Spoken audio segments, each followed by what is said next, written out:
Une fois, j'ai reçu un diplomate français qui me disait « Qu'est-ce que nous attendons de la France aujourd'hui ?» Et ce que je lui ai dit, tout ce que nous voulons, c'est que vous nous laissiez tranquilles.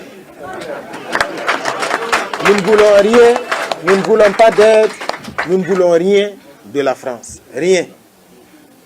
Ils ont arrêté leur aide au développement. Ça fait combien de temps? Ça fait combien de temps?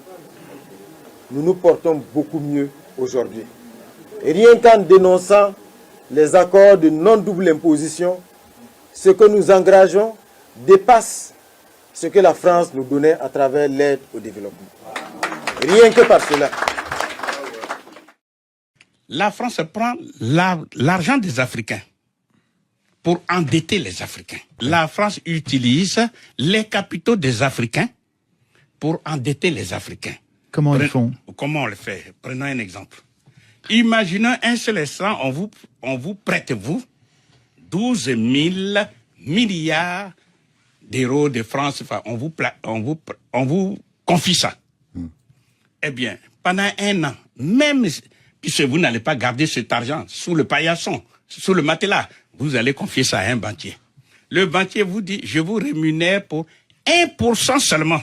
J'ai dit, on vous confie et vous placez ces 12 000 milliards dans une banque qui vous rémunère ne serait que pour 1%. 1% des 12 000 milliards, c'est 120 milliards d'intérêts seulement.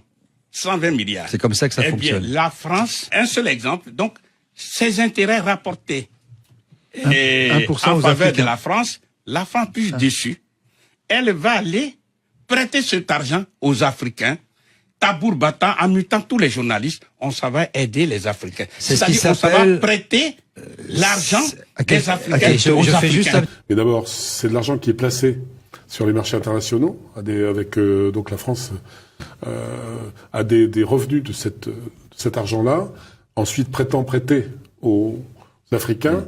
Mais je vais vous dire en 2 mots, c'est très simple. Vous avez des comptes d'opération de tous les pays africains, 14 pays. Quand la Côte d'Ivoire, il y a des pays qui sont toujours en positif sur leur compte. Il y en a qui sont toujours juste ou en négatif.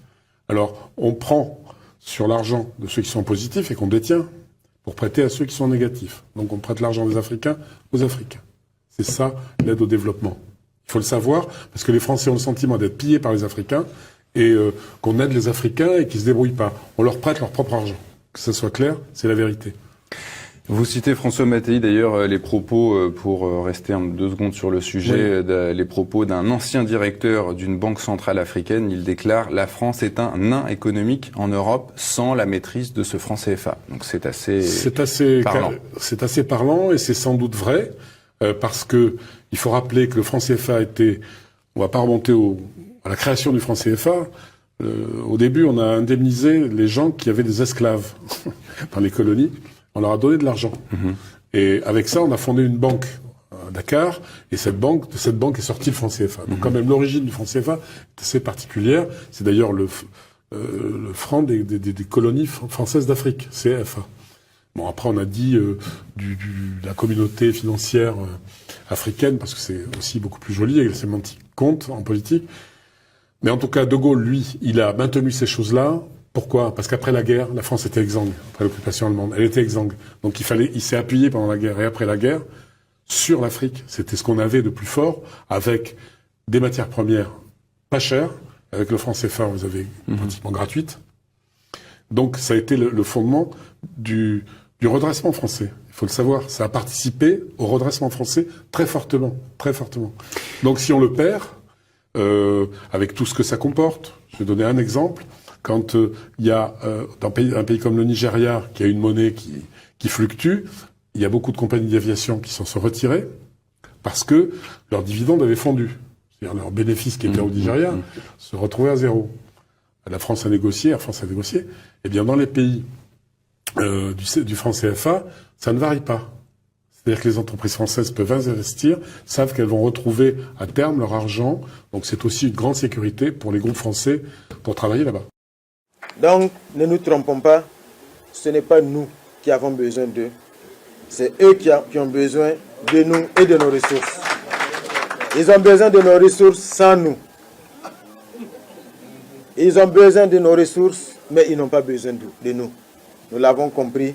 Et donc aujourd'hui, comme je dis, nous sommes dans cette dynamique. C'est le combat des Burkinabés de l'intérieur, c'est le combat des Burkinabés de la diaspora.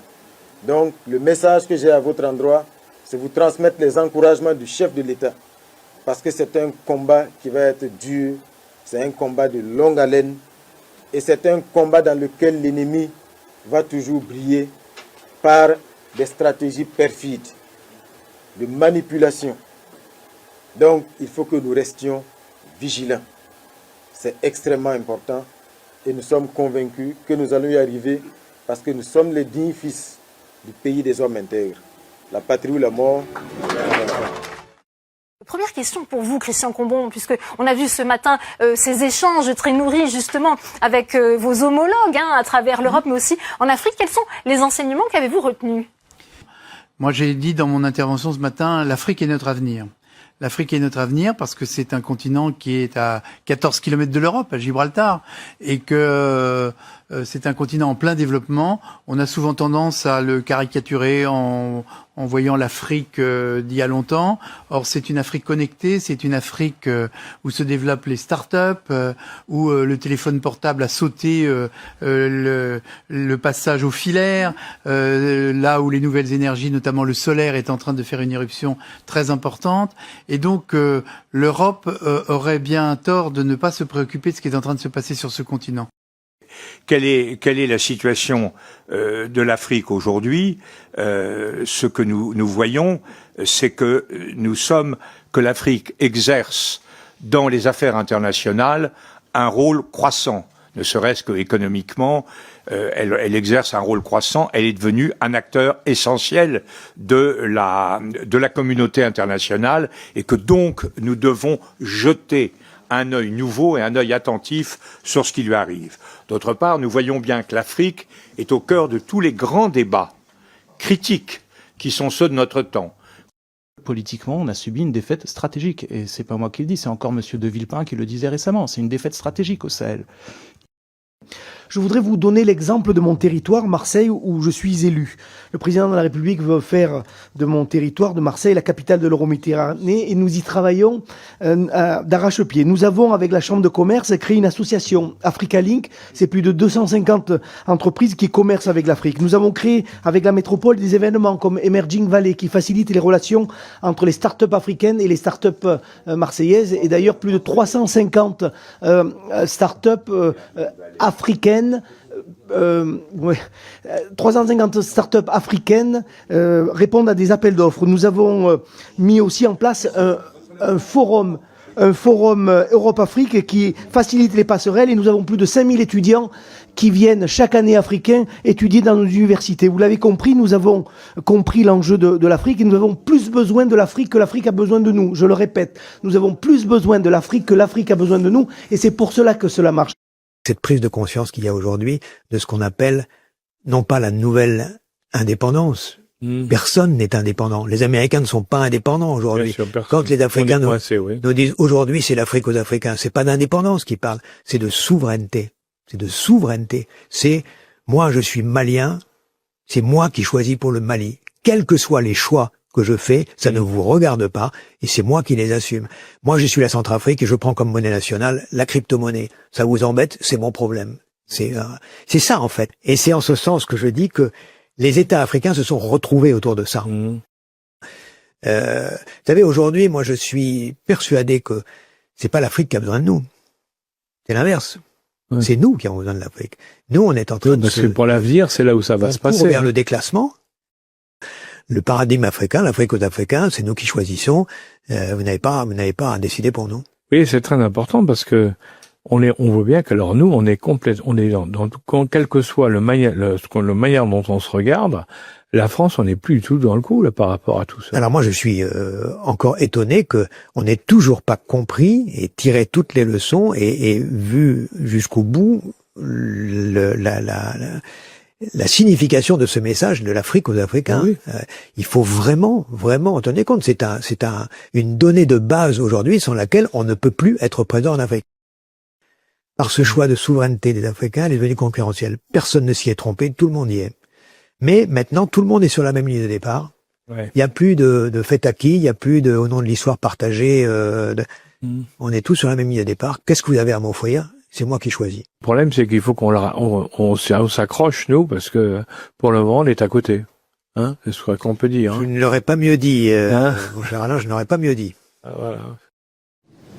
Dans un rapport récent de la défense française, le panafricanisme est décrit comme un ennemi de la France et du XXIe siècle. C'est qu'ils ont compris que ce n'est que dans ces rangs qu'on refuse l'Afrique sans les Africains, l'Afrique des ressources. Ils ont compris qu'il s'agit là du dernier espace de résistance contre la compradorisation, c'est-à-dire le fait que la subordination de nos élites est tout ce qu'on réserve à nos États.